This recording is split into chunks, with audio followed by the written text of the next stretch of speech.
Donc, je suis Christophe Croze, chargé de mission à Cap Métiers Nouvelle-Aquitaine, et je suis chargé de l'appui aux professionnels de la formation, orientation, formation à Cap Métiers, et particulièrement aussi sur le réseau des acteurs de la VAE, ainsi que j'interviens également sur le programme de professionnalisation qui s'intitule Parcours Pro à Cap Métiers. Donc, nous débutons ce webinaire qui est enregistré, ce qui fait que des personnes qui n'auront pas pu le suivre pourront normalement accéder au replay qui sera diffusé sur sur la chaîne YouTube de Cap Métier. Voilà. Merci aux personnes qui viennent se connecter, de couper micro et caméra. Voilà, on est plusieurs intervenants. Donc, parmi les intervenants, concernant ce webinaire expérimentation REVA 2, parole d'acteur, Camille Biancini, coordinatrice du réseau DAVA Greta Nouvelle-Aquitaine, ainsi que Cécilia Mattebarel et Myriam Dailly, qui est conseillère formation continue au Greta CFA d'Aquitaine, pour pouvoir intervenir, ainsi que Cécile Antoine, qui est référente VAE à l'AFPA Gironde, ainsi que Dominique Marcos, qui pilote régional de l'AFPA Nouvelle-Aquitaine, ainsi que Marie Sey, qui est chargée de mission compétences et certification à Hyperia. Voilà, j'espère que je n'ai pas écorché vos noms ni vos titres, et vous pourrez le préciser.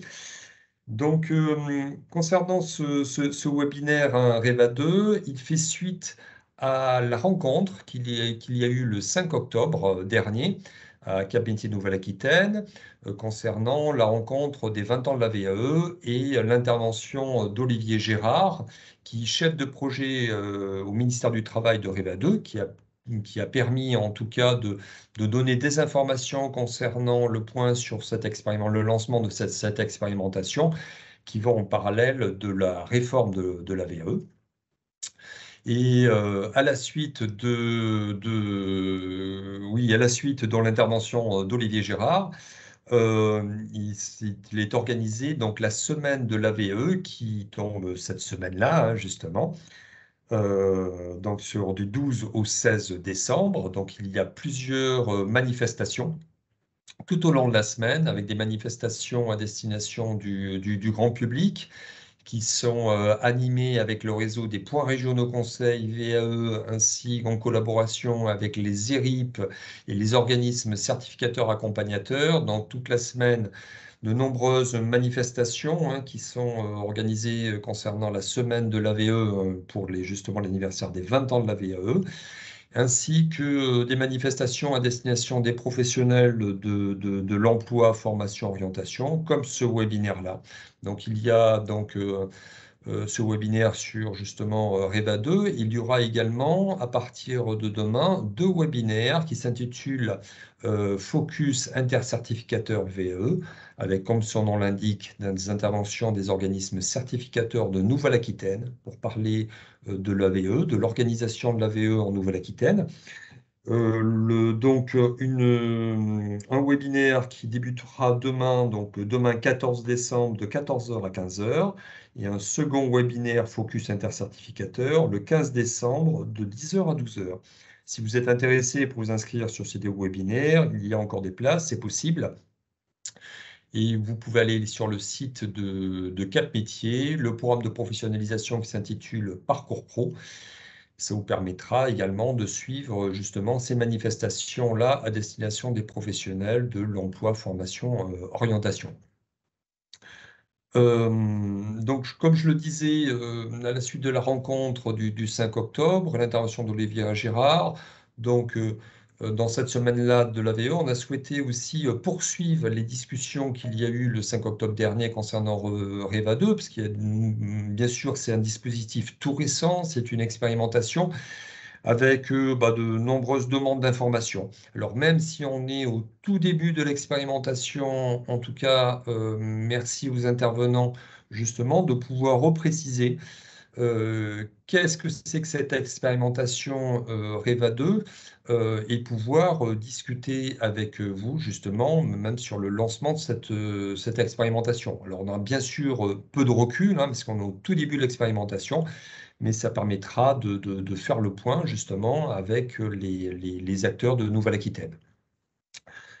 Vous pouvez intervenir, donc poser les questions dans le chat qui s'intitule dans la conversation. Donc n'hésitez pas à apporter des remarques, des questions. Ça nous permettra de poursuivre cette discussion. Le webinaire se terminera à midi en fonction des échanges. Les supports ainsi que le replay sera accessible, hein, sur le site de Cap Métier, notamment sur la chaîne YouTube de Cap Métier, hein, si vous êtes intéressé. Et voilà, n'hésitez pas surtout à intervenir. Alors, je laisse la parole, hein, pour expliquer l'expérimentation REVA 2 à Marie Sey de l'organisme Hyperia. Alors, peut-être expliquer 2 mots sur Hyperia et comment Hyperia intervient dans l'expérimentation REVA 2. Oui, très Marie, bien. c'est à Bonjour vous. à tous. Oui, je partage juste mon écran. Voilà, on voit bien mon écran? Oui, oui, très bien. Pas de problème. OK, super. Donc merci beaucoup, Christophe, pour cette introduction. Donc effectivement, je vais, vous parler rapidement, déjà resituer un petit peu peut-être, Hyperia pour ceux qui en ont pas encore entendu parler et puis, surtout l'expérimentation et vous expliquer un petit peu, là où on en est dans, cette expérimentation qui en est au tout début. N'hésitez pas à intervenir et à poser des questions. Donc, déjà Hyperia, nous, on est la plateforme nationale de professionnalisation qui a été mandatée par la branche des salariés du particulier employeur et de l'emploi à domicile. Donc, on s'occupe de développer toute l'offre de certification ainsi que toute l'offre de formation professionnelle pour valoriser les métiers de cette branche. Ce secteur représente l'emploi direct, donc c'est tout ce qui est emploi sans intermédiaire, tel que les structures prestataires de services à la personne, mais ça concerne quand même les salariés qui vont passer par des structures mandataires tant que l'employeur reste bien le particulier, la personne chez qui le salarié intervient. Donc nous, on représente 4 métiers, les 4 métiers de notre secteur qui vont être assistante vie dépendance, employée familiale, assistante maternelle ou assistant maternel et garde d'enfants et on propose donc pour cela 3 titres à finalité professionnelle qui font partie en fait de l'expérimentation REVA 2. Ça nous permet de préparer et de reconnaître, les compétences spécifiques à nos métiers, comme, la gestion multi-employeur, l'accompagnement du particulier employeur. Parce que finalement, un particulier employeur, n'a pas forcément au début vocation à être employeur, hein. Il a besoin, d'une intervention. Donc ça demande des compétences spécifiques de la part de nos salariés que de pouvoir cadrer un petit peu cette relation professionnelle. La connaissance de ses limites professionnelles dans l'emploi à domicile, les compétences techniques qui sont liées à nos métiers et aussi au public auprès duquel le salarié intervient. Donc comme vous voyez, c'est vraiment une question de spécificité de notre secteur qui explique qu'on ait développé toute cette offre pour la branche. Au niveau des publics, juste pour revenir rapidement dessus, l'assistant de vie dépendance, il intervient auprès de personnes âgées non autonomes et les personnes en situation de handicap. L'employé familial va intervenir auprès de toute la famille, donc les enfants de plus de 3 ans, les personnes seules, en couple, personnes âgées qui sont autonomes. Et l'assistant maternel garde d'enfants l'assistant maternel va exercer à son domicile pour accueillir des enfants de de la naissance jusqu'à la majorité, tandis que le ou la garde d'enfants va exercer au domicile de l'employeur pour effectuer les mêmes types de missions. C'est pour ça qu'on propose un titre. Nous, la VAE, la validation par acquis de l'expérience, par l'expérience, pardon, ça représente une vraie reconnaissance au niveau de la convention collective, donc de notre branche. Ça peut amener un meilleur salaire. Il va aussi y avoir une reconnaissance de niveau pour éventuellement envisager de changer de métier et avoir une première reconnaissance de niveau pour certains salariés. Ça va permettre aussi d'avoir plus de poids et donc plus de légitimité auprès des employeurs. Et il y a des perspectives d'évolution professionnelle. Finalement, la VAE, c'est un moment de réflexion autour de sa pratique professionnelle. C'est aussi un temps de partage pour des salariés qui sont isolés. C'est vraiment spécifique à notre branche. Mais c'est vrai que le fait d'intervenir chez différents particuliers employeurs fait qu'il y a peu de temps de regroupement de nos salariés. Et donc, la VAE peut permettre justement ce temps d'échange, cette démarche réflexive. Il y a bon nombre de nos salariés dans notre secteur qui ne se sentent pas spécialement reconnus. Donc, la première chose en France pour reconnaître son professionnalisme, finalement, c'est la certification. Et c'est pour ça qu'on développe la validation d'acquis par l'expérience avec notre réseau d'organismes de formation. Alors, pour présenter le projet REVA, il y a eu des constats de la VAE actuelle telle qu'elle est en France, donc notamment qui ont été développés dans le rapport Rivoire. Finalement, c'est qu'il y a une baisse progressive des candidats pour la VAE, qu'il y a un taux d'abandon qui est important à chaque étape de la VAE, parce qu'il y a plusieurs étapes, et c'est vrai que finalement, il va y avoir à chaque fois des freins, donc on va remarquer une baisse progressive des candidatures et un taux d'abandon assez fort, notamment au niveau de l'étape de la recevabilité, avec le CERFA à remplir, qui représente quand même une lourdeur administrative selon le niveau et selon le temps possible pour les salariés. Et aussi, il y a une grosse demande en termes de preuves écrites de l'expérience professionnelle. Il y a les délais des commissions d'attribution, des commissions pardon, de recevabilité.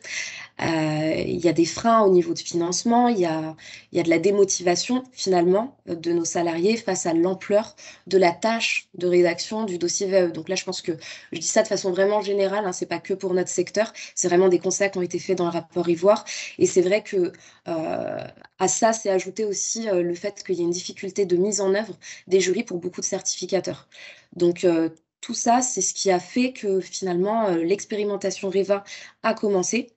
Nous, dans notre cas, on s'est reconnu parce qu'on a effectivement on ressent la lourdeur administrative pour nos salariés sur cette question de CERFA, comme je vous le disais, et aussi les preuves écrites, parce qu'on a des salariés, par exemple, qui n'ont pas forcément de l'expérience, par exemple en France, qui ont pu avoir des expériences passées, mais pas forcément de preuves écrites de leurs expériences ailleurs.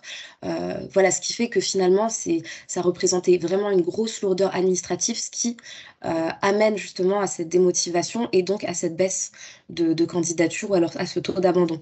Il y a aussi la peur du jury, parce qu'un jury, pour des personnes, des salariés qui n'ont pas forcément qui n'ont encore jamais passé devant un jury, ça peut être impressionnant. Donc nous, je le rappelle, on est sur des niveaux 3, donc niveau CAP. C'est vrai que des fois, finalement, c'est la première certification que le salarié va obtenir. Donc finalement, cette peur du jury, cette lourdeur administrative, c'est un des freins qui a été identifié. Voilà pourquoi on est sur cette expérimentation. Il y a aussi le côté de la méconnaissance finalement de la VAE. Nous, nos salariés, je l'ai déjà dit, sont isolés. Donc c'est vrai qu'il y a un vrai travail à faire pour finalement faire connaître la VAE. Et les salariés n'en ressentent pas forcément le besoin parce que c'est pas obligatoire d'être certifié, d'avoir un titre professionnel pour exercer nos métiers. On trouve facilement du travail. En France, il y a quand même une grosse demande. Donc, c'est pour ça qu'on s'est positionné, qu'on a accepté finalement de faire partie de cette expérimentation depuis le début, parce que ça représente un vrai enjeu. Finalement, l'État souhaite, avec cette expérimentation et donc à venir cette réforme, simplifier en fait ça souhaite simplifier et accélérer l'accès à la VAE. Pour ça, il y a eu deux expérimentations pour proposer une refonte de la VAE, pour tester la faisabilité, la mise en œuvre, être acteur de la réforme et finalement voilà, pouvoir la proposer en toute cohérence avec les résultats de l'expérimentation. Donc il y a un objectif de l'État de mettre en place cette réforme à partir de janvier 2024. On n'en sait pas plus et encore une fois, on en est au tout début de REVA 2. Si je dis REVA 2, c'est parce que finalement, il y a eu un REVA 1. Il y a eu une première expérimentation, donc plus petite, avec moins de titres, moins de certifications engagées. Aujourd'hui, on est quand même sur 19 certifications concernées. Nous, pour ce qui nous concerne, sur REVA 1, on était engagé finalement sur 2 cohortes. On avait On avait 20 personnes en tout qui ont participé à l'expérimentation de Reva 1 sur assistant de vie dépendance et sur employé familial. Donc, on a pu suivre en fait 2 cohortes, une à Nice et une à Toulon, si je ne dis pas de bêtises. Et finalement, de cette première expérimentation, donc il y a eu la remise du rapport d'évaluation, ça a conduit finalement au lancement de la deuxième phase, donc de Reva 2. Comme vous voyez, donc en juin, il y a une nouvelle lettre de couverture qui a été signée, qui a pu conduire finalement à la mise en place de Reva 2. Ça permet l'élargissement du périmètre des certifications et du public. Nous, avant, comme je vous le disais, on était donc sur assistant de vie dépendance et employé familial. Aujourd'hui, on est bien sur nos 3 titres, donc sur assistant maternel garde d'enfants également, mais aussi l'élargissement du public, puisque on était sur un public demandeur d'emploi dans la première expérimentation. Aujourd'hui, on s'adresse bien à tout type de public, donc demandeurs d'emploi, salariés, mais aussi aidants. Les aidants familiaux ont accès à la VAE aujourd'hui. Pour Reva 2, ça permet aussi aujourd'hui, ce que ça amène, c'est la création d'un portail numérique, d'une plateforme, pour pouvoir finalement envisager un futur service public qui serait numérisé et qui serait unifié. Ça permettrait finalement de centraliser toutes les candidatures VAE.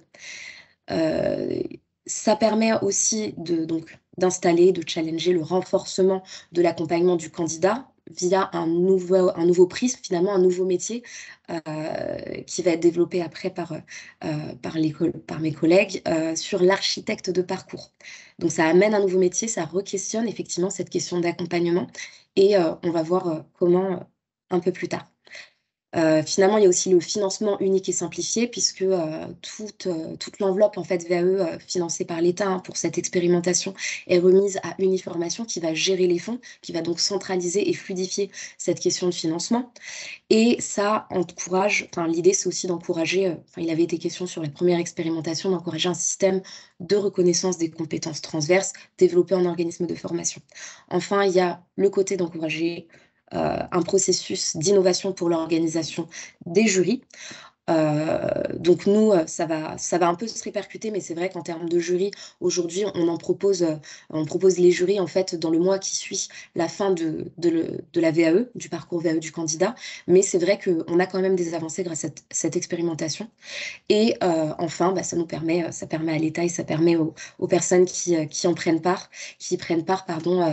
d'accompagner une réforme réglementaire et donc d'en être acteur. Donc pour Reva 2, finalement, comme je vous le disais, donc là, on est sur tous nos titres, sur tous les publics, demandeurs d'emploi, salariés, aidants. On a aujourd'hui 600 parcours qui sont financés pour Hyperia.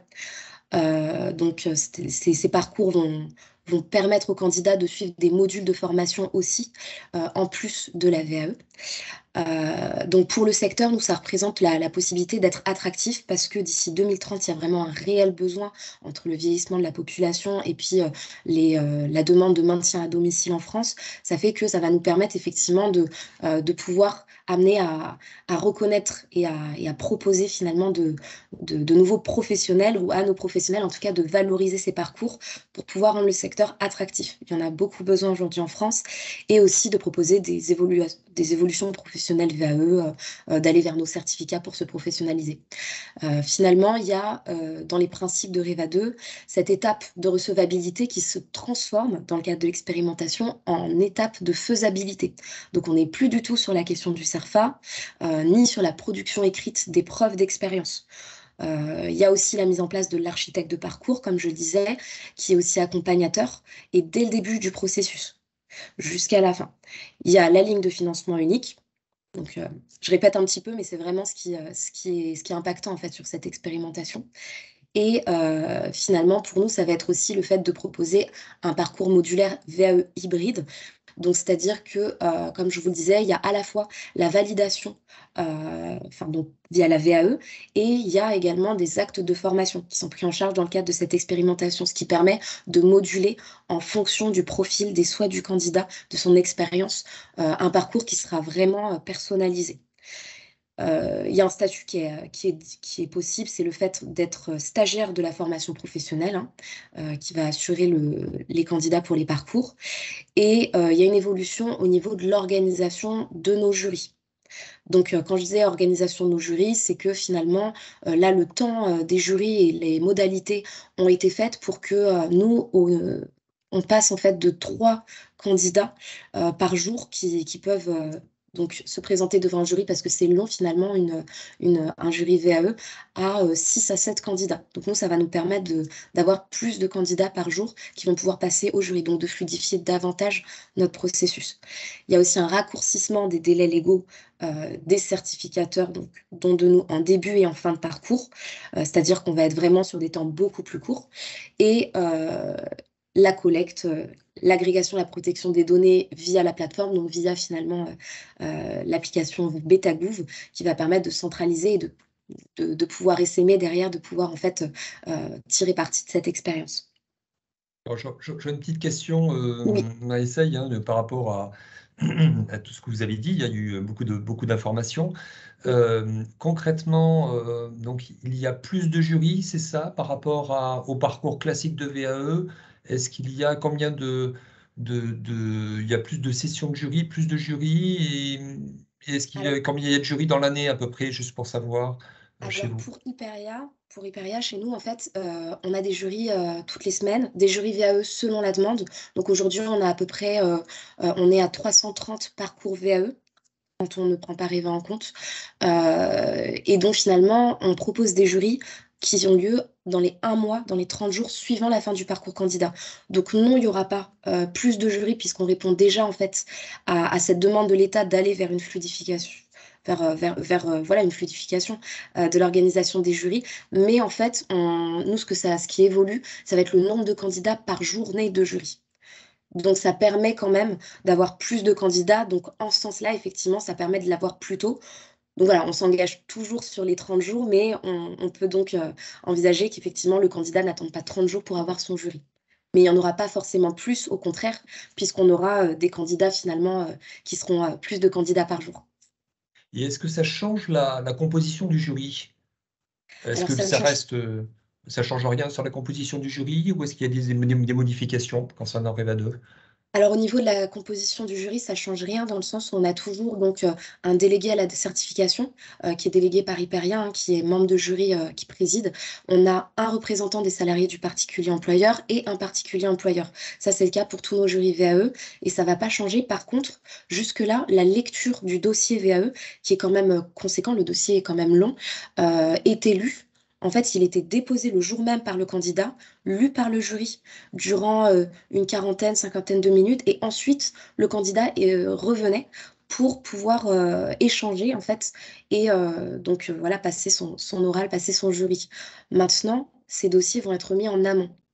C'est-à-dire que le candidat va envoyer son dossier lorsqu'il est prêt, va s'engager sur le fait qu'il va qu'il va passer le jury, parce qu'on a aussi des problèmes d'abandon à cette étape-là, hein, ce qui fait que des fois voilà, on mobilise quand même des personnes et il y a des abandons, donc finalement on doit annuler, enfin, au dernier moment. Et donc là, finalement, le candidat envoie en amont et le jury reçoit dans un délai raisonnable, hein, c'est quelques jours avant, le dossier et doit l'avoir lu pour le jury, ce qui fait que ça réduit largement vraiment ce temps. On était sur 2 heures par candidat, euh, voilà, ce qui faisait à peu près 3 passages par jour.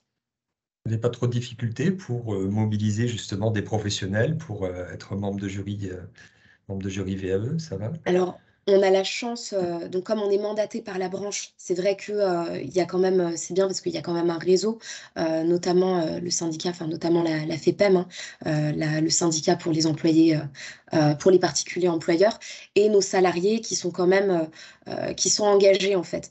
Pour les salariés qu'on reçoit, donc on fait actuellement, donc c'est mon service qui est en charge de former les futurs membres de jury. Actuellement, on fait une formation par mois parce qu'on a quand même pas mal de salariés qui sont engagés et qui voient ça finalement comme une réflexion. Tout à l'heure, je parlais de pratiques réflexives dans le cadre de la VAE, mais c'est vrai que finalement, faire partie d'un jury, lire un dossier d'une personne qui fait soit son métier, soit un métier du secteur, donc qui est différent de son propre métier, ça permet en fait de mettre, voilà, de mettre de la perspective, de découvrir le reste du secteur et finalement, au niveau des salariés, je dirais que on a du mal, je pense, comme tout certificateur, mais ça va. Au niveau des particuliers employeurs, c'est un peu plus difficile puisque les particuliers employeurs, la bonne partie, la majorité travaillent. Donc autant les salariés, il y a une prise en charge, autant les particuliers employeurs, ils vont être bénévoles. Donc finalement, on va se retrouver sur des particuliers employeurs qui le font sur leur temps disponible, leur temps personnel. Donc là, effectivement, c'est plus difficile. Et ça ne touche pas tous les types, tous les profils de particuliers employeurs, forcément. Merci. Je vous laisse Merci. peut-être poursuivre. Oui. Alors, donc là, très concrètement, l'organisation de cette expérimentation pour le secteur. Donc, je vais parler rapidement voilà, de notre parcours, du parcours du candidat, ce qui se passe pour bien voir, et ça va permettre justement de mettre en perspective avec les autres intervenants, justement, de voir un petit peu ce qui se passe pour le candidat et de permettre les échanges, de donner la suite. Donc, finalement, on a, donc ça c'est le parcours candidat, on a donc où on en est surtout dans le processus. Je vous ai dit, on a un objectif de 600 parcours à effectuer dans les délais, hein. Vous l'avez vu, c'est jusqu'à juin 2023 que les derniers parcours doivent être engagés. Et donc finalement, notre objectif, c'est que ces parcours soient faits dans un délai de 4 à 6 mois pour le candidat. L'idée, c'est vraiment de réduire la durée des parcours. Ça va vraiment limiter le taux d'abandon, hein. C'est quelque chose qu'on voit, ça évite la démotivation, le taux d'abandon, et ça évite les freins en fait aux différentes étapes. Donc, pour la phase d'information, nous, on a mobilisé les organismes de formation qui font partie de notre réseau, donc qui délivrent nos certificats et nos titres à finalité professionnelle. Donc, dans le cadre de la VAE, ce qui fait que ça concerne vraiment que nos titres. Et on les a mobilisés, en tout cas, on a fait en sorte d'organiser tout ça entre septembre et décembre, et aujourd'hui. Donc, on a eu une réunion d'information pas plus tard que le 7 décembre auprès des organismes de formation qui étaient intéressés. Faut savoir que la grosse question, la grosse interrogation, forcément, c'est le sourcing. C'est comment, enfin quand je dis sourcing, ça va être effectivement qu'est-ce qu'il en est du fait de trouver les candidats intéressés, hein, parce qu'il y a quand même un objectif assez conséquent. Qu'est-ce que ça implique pour les organismes de formation? Donc on a pu vraiment les informer sur ça. Et au niveau du sourcing, pour vous donner quelques éléments, aujourd'hui on est au niveau du service qui accompagne nos salariés, on reçoit 4 demandes d'information par jour pour de la VAE. Donc c'est des demandes spontanées. Ce qui fait que ça va nous permettre déjà chaque jour de pouvoir un petit peu communiquer sur cette expérimentation en avançant finalement les bonnes nouvelles, on va dire, liées à cette expérimentation, notamment plus de freins de financement, l'allègement en termes de recevabilité, ce qui peut permettre d'engager un peu plus, de passer de l'étape de la demande d'information à l'étape de la candidature. On relance aussi des candidats qui ont demandé un dossier de recevabilité un jour, mais qui ne sont pas allés au bout. Je parlais tout à l'heure de la lourdeur des pièces justificatives. Là, on va les rappeler pour pouvoir leur expliquer cette facilitation. On va aussi voir les dossiers de recevabilité qui ont été incomplets, qui sont passés à nos commissions et finalement qui n'ont pas été recevables parce que incomplets, donc en attente ou refusés, ce qui fait que comme il n'y a plus cette lourdeur, s'ils rentrent dans cette expérimentation, ça va être plus facile. On peut envisager qu'ils démarrent. Les candidats qui sont en attente d'une VAE classique, on va leur proposer de passer par l'expérimentation. Et en début d'année, on va lancer une campagne d'emailing vers tous nos salariés du particulier employeur pour pouvoir communiquer de façon globale auprès de nos salariés. Il y a aussi nos salariés qui sont en cours d'un parcours vers un titre, qui ont peut-être la possibilité ou l'envie de valider un titre, un bloc, pardon, parce qu'on est aussi sur de la VAE par bloc, au lieu de tout faire en formation. Et des candidats qui ont partiellement validé une VAE précédemment et qui souhaiteraient donc retenter parce que ils peuvent valider la suite par la VAE aussi. Donc voilà toutes nos pistes. Et en plus de ça, finalement, dans le cadre de REVA, il y a une mobilisation importante par l'équipe REVA de tous les référents VAE de Pôle emploi qui a été faite en France. Donc ça va nous permettre de voir un petit peu, de pouvoir mobiliser les candidats. Mais bien sûr, tout ça se fait toujours en partenariat, en collaboration et en connaissance, voilà, en travaillant avec les acteurs finalement territoriaux. Donc, une fois que cette phase d'information est passée, donc comme je vous l'ai dit, nous, là, on était sur ça jusqu'à décembre. Donc, comme vous voyez, on est vraiment en tout début, hein. On passe finalement à la candidature. Aujourd'hui, on en a déjà certaines. On a déjà identifié une cohorte qu'on est en train de finaliser. Mais c'est vrai qu'on est vraiment au tout début des candidatures. Comme je vous disais, elle est simplifiée avec l'application BetaGouv. Il y a vraiment un court formulaire, hein. Je ne sais pas si vous êtes allé regarder sur leur site, mais c'est vrai que c'est un court formulaire à remplir. Il faut juste remplir aussi les postes qu'on a eus, donc les différents emplois qu'on a eus avec les durées et les missions. Pas besoin de preuves, c'est vraiment quand même assez rapide, assez intuitif aussi, pour pouvoir s'adresser à tout type de public, parce qu'on est, nous, pour notre cas, sur un public qui n'est pas forcément à l'aise, qui n'est pas toujours à l'aise avec le numérique, ça peut arriver. Et donc, effectivement, là, ce qui est bien, c'est que ça se veut plus intuitif. On a ensuite, au niveau de cette candidature, la réception, comme vous le voyez en bas là, le troisième point, la réception de cette candidature, donc qui se fait en instantané, par notre architecte de parcours à Hyperia. Donc, c'est une de nos spécificités, ça va être effectivement le fait que on assure aussi cette mission, ça fait partie de l'expérimentation, et elle est assurée par une conseillère en évolution et en orientation professionnelle pour notre secteur, qui est déjà chez Alors, nous. je vous Allez-y. interromps, Marie, mais on reviendra, hein, bien sûr, hein, sur Oui, la suite de votre présentation. Juste pour préciser, hein, c'est important sur la question de la recevabilité, enfin, ce qu'on parle de recevabilité sur le parcours VAE classique. Donc là, vous avez cité, l'objectif, hein, c'est vraiment de réduire le parcours au maximum, c'est d'accélérer les démarches. Et comme vous l'avez dit, il n'y a plus cette phase de recevabilité en tant que telle. Et le site que vous avez annoncé, hein, qui est beta.gouv.fr, donc ce site qui a été présenté lors de la rencontre par Olivier Gérard, hein, donc beta.gouv.fr, hein, sur la partie VE, qui permet directement, donc en ligne, aux candidats de faire la demande. C'est bien ça, de faire leur démarche, hein. exactement. L'idée, c'est vraiment qu'ils puissent le faire tout seul ou accompagné par quelqu'un, mais effectivement, c'est bien ça la démarche, oui. Cette candidature, c'est vraiment pour aller vers la projection d'une plateforme unifiée, centralisée pour toutes les demandes VAE. Alors, Ils on va expérimentent. revenir après, hein, sur la présentation, mais vous avez cité le terme de architecte de parcours. Alors, c'est important parce que c'est une nouvelle fonction, architecte de parcours.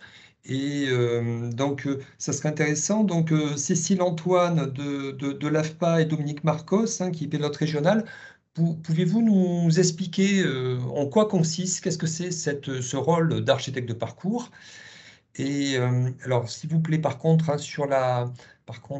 voilà, pour maintenir le flux, merci de bien couper les micros et les caméras aussi, hein, en dehors des intervenants. Ça permet voilà, que le son et l'image soient bien audibles, hein, pour tout le monde. Donc, Cécile Antoine, Dominique Marcos, merci de nous expliquer ce qu'est la fonction d'architecte de parcours. Bonjour, donc Cécile Antoine. Donc, effectivement, j'endosse le rôle d'architecte de parcours pour l'expérimentation REVA et j'endosse ce rôle pour, on va dire, à peu près toute l'ex-Aquitaine et une partie de la Charente. On se partage le travail à deux sur le territoire de la Nouvelle-Aquitaine, ma collègue faisant l'autre partie du territoire. L'architecte de parcours, effectivement, il va avoir une place centrale dans le parcours de la VAE aujourd'hui, puisque c'est lui qui va finalement se porter garant de l'éligibilité du candidat dans ce parcours-là. Donc, effectivement, Marie l'a dit tout à l'heure, la recevabilité va disparaître au profit d'une étude de faisabilité que va porter l'architecte de parcours.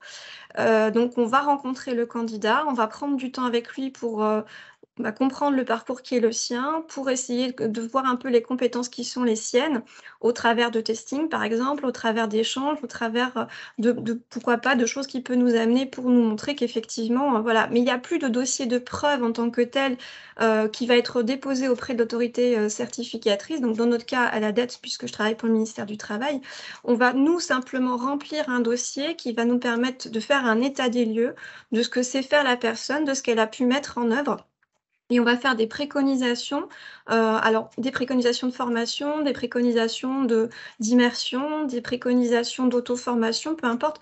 L'idée, c'est que la personne puisse aller chercher finalement ce qui va lui manquer, qu'on aurait identifié comme manquant, pour qu'elle puisse aller jusqu'au bout de sa démarche de certification. Et ça, ce dossier-là va être remis à la fois, pour moi, à la DETS et à la fois à l'accompagnateur quand je ne suis pas l'accompagnateur de ce parcours-là, parce que l'architecte peut faire cette étude et l'accompagnement ou ne faire que l'étude de faisabilité. Donc effectivement, en ce qui nous concerne, on va avoir un gros travail d'étude de cette demande-là pour qu'on puisse effectivement travailler derrière l'accompagnement dans les meilleures conditions. Et ce qui va être aussi important pour l'architecte de parcours, du coup, ça va être tout le suivi du dossier, parce que le rôle qu'on va avoir aussi sur cette expérimentation, c'est le suivi du dossier d'un point de vue administratif, c'est-à-dire que de l'entrée dans reva.beta.gouv.fr, depuis la plateforme jusqu'à la sortie du candidat, on va devoir suivre ce candidat jusqu'à la fin, jusqu'à ce qu'il sorte du parcours. Donc ça veut dire qu'on le retrouvera de toute façon, quoi qu'il arrive, à l'entretien post-validation, et qui sera obligatoire, que vous soyez en réussite ou en échec d'ailleurs.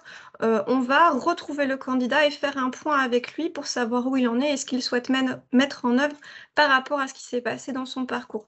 Donc on va être le fil conducteur, hein, vraiment du tout du long pour le candidat. Et on va aussi effectivement faire, dans les préconisations de formation, la demande de financement qui va y être associée. Donc voilà, on a ce rôle tout du long qui va être très, très important et qui va du coup garantir, sécuriser le parcours du candidat. Alors c'est vrai que c'était déjà le cas à l'AFPA, on avait déjà des choses qui existaient, qui se rapprochent de cet exercice-là, mais on est dans une volonté de sécuriser au maximum, on est dans une volonté de faire en sorte que la personne soit vraiment dans le moins de possibilités d'abandon possible, avec un parcours réduit.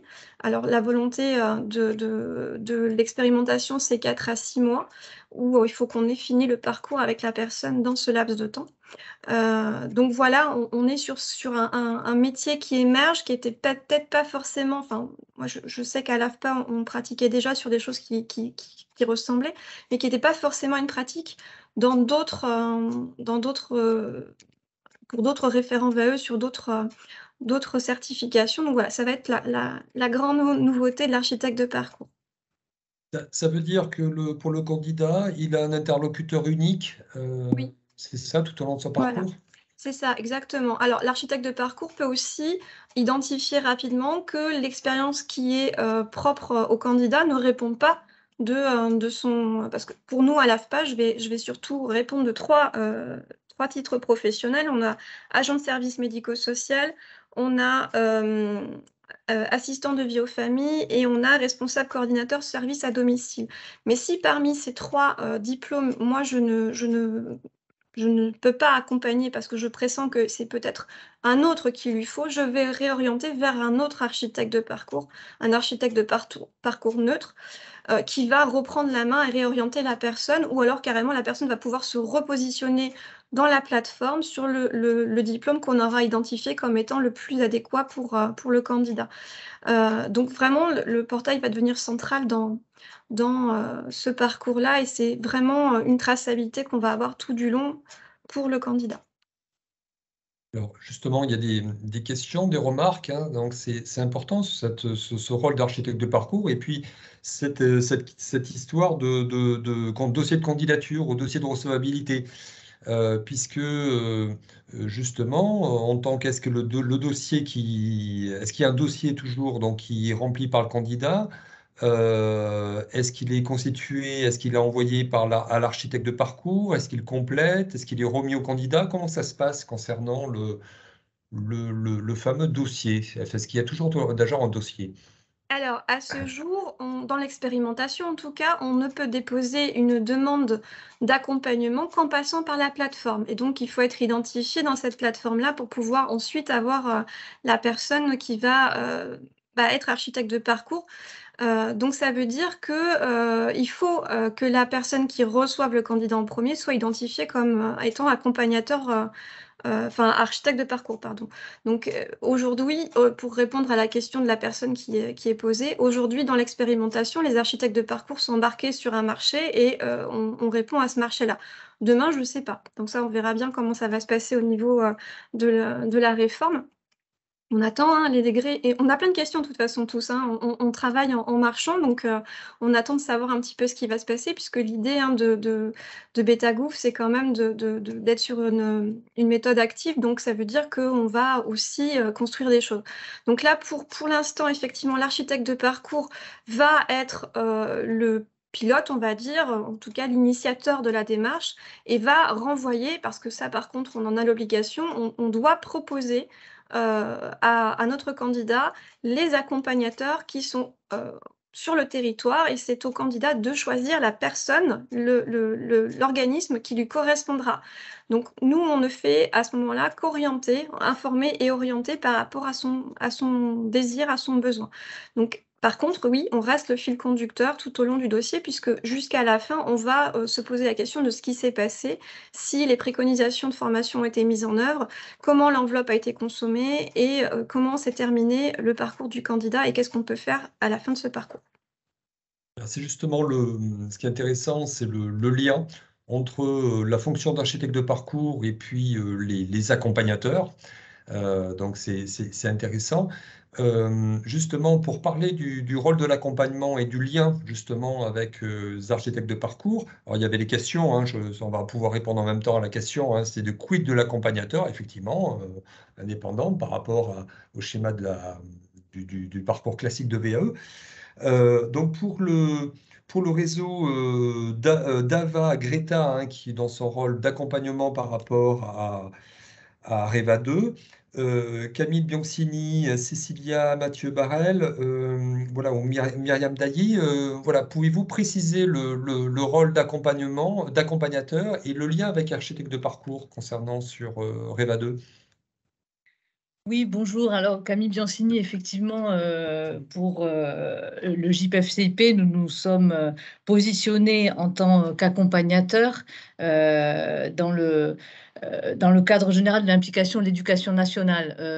Chez nous, donc à l'éducation nationale, certaines académies se sont positionnées en tant que certificateurs hein, sur des diplômes de l'éducation nationale. On a vu dans les slides montrés par Marie, donc sur le bac pro accompagnement soins et services à la personne et sur le CAP AEPE.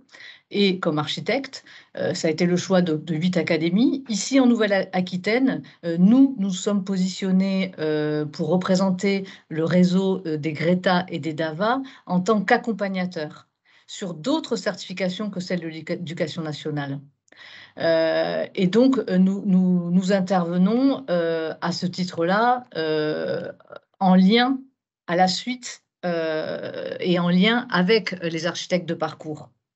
Donc, la mission d'accompagnateur, pour nous, elle est centrée sur les titres pro d'assistant de vie aux familles, d'agent de service médico-social et de responsable coordinateur des services à la personne. Et donc, nous en sommes pour le moment au début de cette expérimentation. Donc, comme l'ont expliqué les précédents intervenants, on est au démarrage de l'information et de l'entrée des candidats dans ce dispositif. Et donc, nous, on intervient. La mission d'accompagnateur va s'articuler avec celle de l'architecte. Pour le moment, on en est à des projections sur la façon dont on va fonctionner. Peut-être pour compléter, finalement, l'accompagnement dans le cadre de Reva reste un accompagnement méthodo comme on a pu connaître jusqu'alors.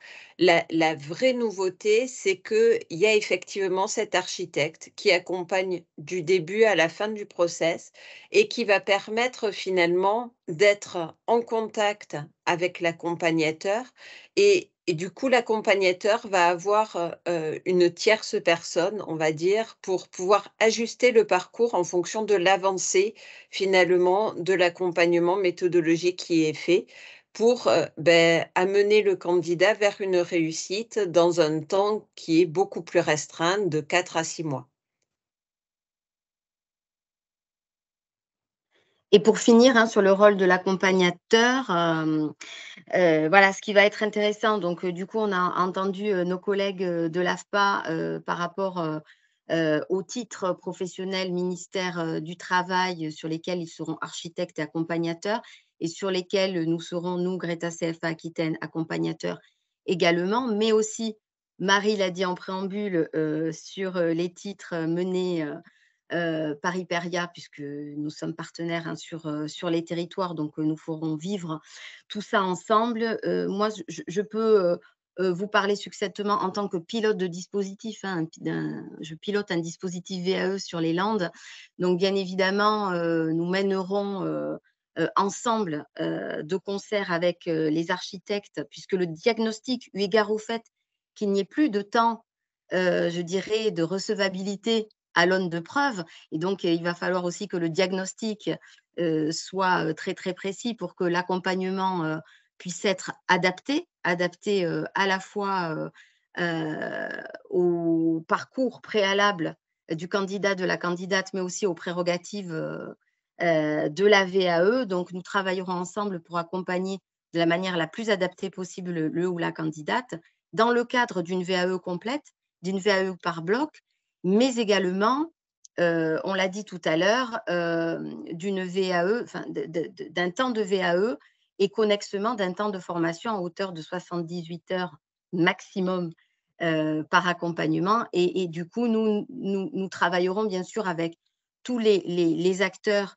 à la fois de la filière et du territoire et nous mobiliserons nos propres dispositifs internes puisque nous, au Greta CFA Aquitaine, nous travaillons sur tous les secteurs d'activité. Nous mobiliserons nos équipes également de formateurs sur les dispositifs permanents et les établissements pour mener à bien cet accompagnement le plus adapté possible. En effet, comme on l'a dit en préambule, c'est nouveau. Donc, voilà, nos collègues de la FAL ont très bien dit, on va aussi apprendre, nous, en marchant et en faisant, mais c'est très intéressant, notamment pour pouvoir valoriser des potentialités, des expertises, des parcours sur les métiers du sanitaire et social, qui sont des métiers très en tension et qui répondent à des évolutions sur les territoires et des évolutions politiques très prégnantes aujourd'hui. C'est vrai que c'est un poste nouveau et donc à voir les relations effectivement qu'il y aura avec l'accompagnateur. Hein. Il y en a qui a des remarques effectivement hein, dans les commentaires.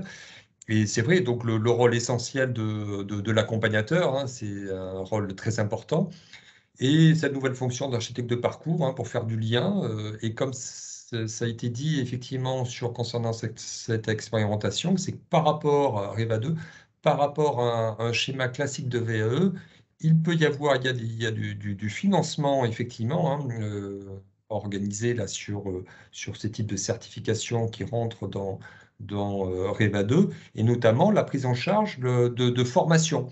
Et c'est un peu le rôle de l'architecte de parcours, hein, c'est ça, la question de diagnostic par rapport à un schéma classique un parcours classique de VAE, de diagnostic et de peut-être mise en place effectivement pour toujours accélérer le parcours, voire en parallèle de l'accompagnement classique, à ce qu'il puisse y avoir aussi l'organisation de financement alors, vous allez préciser, hein, mais justement, cette formation-là, qu'est-ce que c'est? C'est sur un bloc de compétences ou qu'est-ce qu'il peut y avoir comme... Ça va être en fonction du besoin de la personne identifiée. Ça peut être. Alors l'enveloppe, effectivement, de mémoire, je crois que c'est encore une fois, hein, vu qu'on est en démarrage, je n'ai pas tout appliqué encore. On est sur, je crois, 78 heures de formation financées par l'enveloppe Uniformation, enfin l'enveloppe d'État, pour tous les niveaux qui vont correspondre à un niveau 5.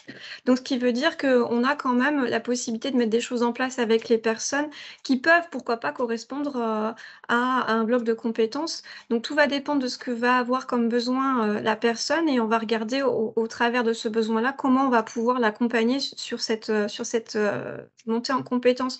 Ce qui veut dire que derrière, on va essayer de faire des préconisations le plus fin possible ces préconisations, bien sûr, mais en sachant quand même qu'on n'est pas formateur non plus et qu'on ne connaît pas forcément, enfin moi pour ma part, à l'AFPA, j'ai 300 titres, donc bon là, effectivement, sur l'expérimentation, j'en ai que 3, donc c'est plus facile, mais quand on va passer au déploiement, je ne pourrais pas être aussi fine sur tous les titres du ministère du Travail. Ce qui veut dire que il va y avoir peut-être effectivement des besoins d'aller faire rencontrer, des gens qui vont pouvoir plus finement analyser les compétences des individus pour carrément créer un programme de formation sur mesure.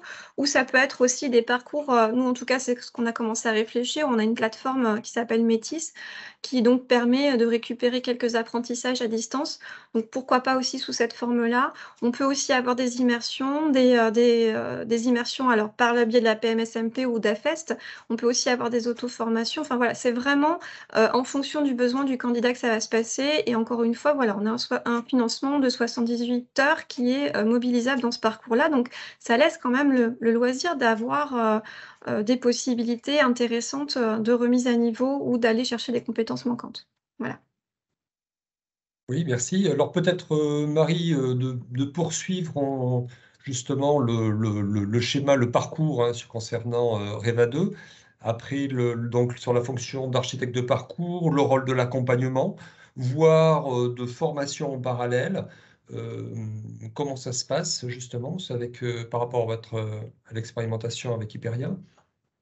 Oui, alors donc je vous remets effectivement le parcours. N'hésitez pas, je voyais Camille et Myriam, n'hésitez pas à compléter si vous avez quelque chose à ajouter. Moi, je voulais juste dire en complémentarité avec ce qui vient d'être dit sur l'intégration de la formation dans les parcours, et c'est effectivement quelque chose qui est prévu pour être piloté par l'architecte de parcours, mais l'accompagnateur peut, dans la première partie de l'accompagnement, justement venir vers l'architecte de parcours pour faire des préconisations aussi de formation. Et donc, cette expérimentation repose vraiment sur un dialogue entre l'architecte et l'accompagnateur. Et donc, voilà, notamment sur l'ajustement des parcours de formation. Oui, c'est ce que je voulais juste avant que Marie reprenne la parole dire, puisque c'est très itératif, c'est vraiment voilà, aller-venue entre l'architecte et l'accompagnateur. Et ce que je voulais aussi rajouter, c'est que dans le cadre de l'accompagnement qui est proposé au Greta CFA Aquitaine est un accompagnement au regard aussi des attentes du candidat, de la candidate, à la fois du blended, donc mélangé entre du présentiel et du distanciel. Ce sont des mots très, très à la mode, pas très beaux, mais en tout cas, c'est pour que tout le monde comprenne. Ou alors, voilà, tout à distance ou tout en présentiel. Évidemment, voilà, Cécile l'a dit aussi tout à l'heure, pour répondre bien évidemment aux prérogatives, aux besoins, aux attentes des candidats. Je pense que c'est important aussi de le dire.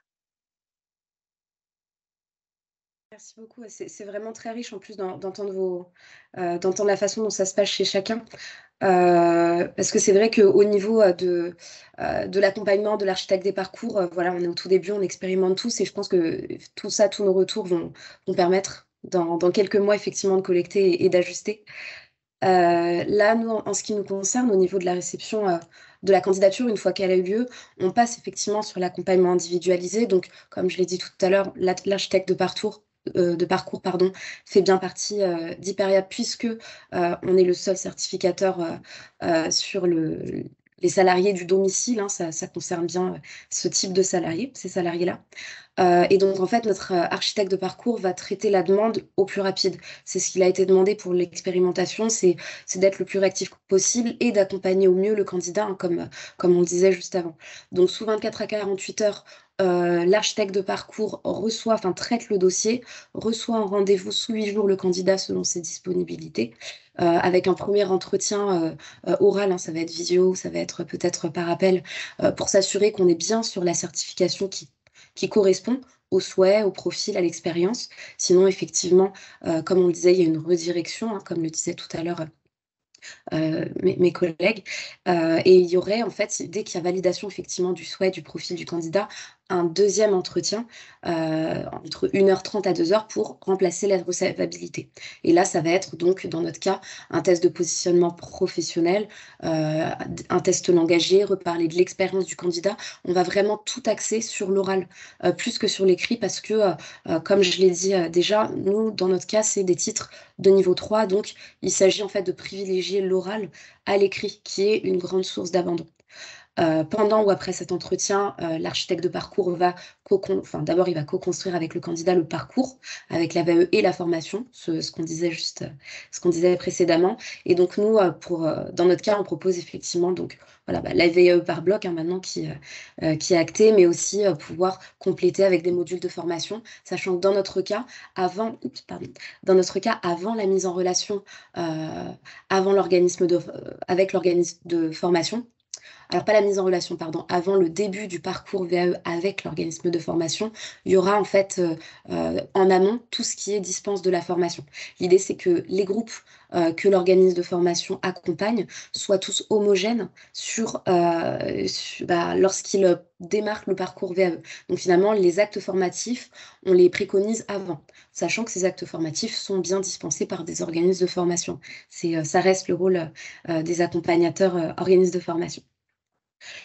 Par rapport à ça, donc une fois que le parcours est construit, il y a une validation de la part de la recevabilité, donc à notre niveau, et le candidat y a accès en fait en instantané directement à ce parcours, et dès que c'est validé au niveau de la commission, il va pouvoir valider à son tour que c'est bien son souhait. Ça reste une démarche individuelle, donc le candidat, il va choisir sa modalité d'accompagnement, présentiel, distanciel, la semaine, plutôt le week-end. Le candidat choisit son accompagnateur, comme on l'a dit, et donc les cohortes sont constituées en intégrant ses choix. L'idée, c'est vraiment de pouvoir en fait envoyer ou en tout cas mettre en relation des cohortes pour les organismes de formation de notre réseau. Et je passe assez rapidement puisqu'on en a bien parlé là, jusque-là, mais pour la question du jury, finalement, il y a bien cet accompagnement post-jury où l'architecte de parcours suit jusqu'au bout, comme on disait. Et donc, il y aura effectivement un temps à peu près d'1 heure après le jury pour voir là où on en est, ce qui a été validé, ce qui n'a pas été validé. Il y a un module d'accompagnement post-jury. Et il faut savoir que pour nos salariés, il y a aussi un abondement de la branche de 80 heures de formation suivant un module VAE, en plus des 58 heures par an auxquelles tous nos salariés ont droit dès qu'ils font la première heure travailler chez un particulier employeur. Donc tout ça, c'est des pistes pour pouvoir finalement finaliser l'ensemble du titre si jamais il n'a pas été validé en entier. On effectue aussi un suivi dans l'emploi forcément pour voir la suite. Voilà. Donc je finissais juste avec les acteurs dont on vient de parler et dont on va sûrement un peu prolonger la discussion. Donc il y a Betagouv, la start-up d'État qui conduit le projet, Uniformation qui est donc bien le gestionnaire désigné pour le financement et le contrôle aussi. Et donc nous, en tant que certificateurs architectes de parcours, qui travaillons avec les organismes de formation de notre réseau, qui sont accompagnateurs VAE et formateurs. J'espère ne pas être allé trop vite. Non, merci. Mais c'est vrai que le temps passe très vite. C'est pour ça que je vous ai interrompu aussi, parce que ça, pour donner la parole à tout le monde. Alors, c'est vrai que c'est un webinaire assez court, mais on se retrouve, c'est le début de l'expérimentation. Donc, on pourra très bien, je pense, ça serait intéressant de se revoir dans plusieurs mois, à la fin de l'expérimentation, pour faire le point en ayant un petit peu plus de recul cette fois. Mais toutes les interrogations avec ces nouvelles fonctions d'architecte de parcours, il n'y a plus de dossier de recevabilité, de financement, donc c'est toujours intéressant de savoir, et vous l'avez bien expliqué. Donc là, le temps, il est déjà midi. Moi, ce que je vous propose, là, je vous envoie dans la conversation un questionnaire. Donc, merci de passer juste quelques secondes à compléter le questionnaire concernant ce webinaire-là. Et écoutez, je vous propose que vous puissiez poser des questions, peut-être alors sur le chat ou en direct. On a encore quelques minutes juste pour répondre à des questions, des remarques dont on n'aura pas eu le temps d'aborder. N'hésitez pas à vous manifester sur quelques questions ou remarques qui nécessiteraient de compléter. Christophe, avant les questions, peut-être quelque chose qui est très important et qu'on n'a pas spécifié. Nous avons spécifié le nombre d'heures concernant la formation connexe possible à hauteur des 78 heures. Mais nous n'avons pas spécifié, c'est très important, le temps d'accompagnement VAE maximum. Donc, c'est 30 heures en individuel et collectif pour les publics dits fragiles, c'est comme ça que c'est spécifié, et 15 heures pour les candidats titulaires au moins d'un niveau 4, donc d'un niveau bac. Je voulais le spécifier, c'est quand même important. Oui. Ben oui, tout à fait, merci. Il y a des spécificités, effectivement, sur la formation, sur le nombre d'heures d'accompagnement prévu, l'organisation des jurys. Il y a plusieurs points, effectivement, à aborder. Merci à Myriam pour cette précision-là. Est-ce que vous avez des questions, juste remarques, n'hésitez pas, voilà, quelques minutes encore. Les supports, du coup, seront à votre disposition aussi pour les personnes intéressées et le replay également dans le webinaire. Et puis, également, concernant cette semaine-là, cette semaine de l'AVE, des 20 ans de l'AVE, donc un site internet là, sur Cap Métier qui retrace les différents événements qui se déroulent tout au long de la semaine, notamment avec toutes les informations publiques. Donc, allez sur excusez-moi, pardon, le site de capmétier.pro qui permet d'avoir toutes les informations, ainsi que des informations aussi également, bien sûr, sur REVA 2, avec mes collègues qui interviennent sur l'actualité et qui diffusent tout au long de la semaine et des jours des actualités sur REVA 2. Oui, donc merci aux intervenants, aux intervenantes. Sur ce début d'expérimentation, on a bien voulu avoir consacré un peu de temps pour expliquer. Voilà, merci. Et puis peut-être à bientôt, dans quelques mois également, pour la suite de cette expérimentation-là. Bonne journée à tous. Merci d'avoir suivi ce webinaire. Merci pour ces échanges. Bonne journée. Merci.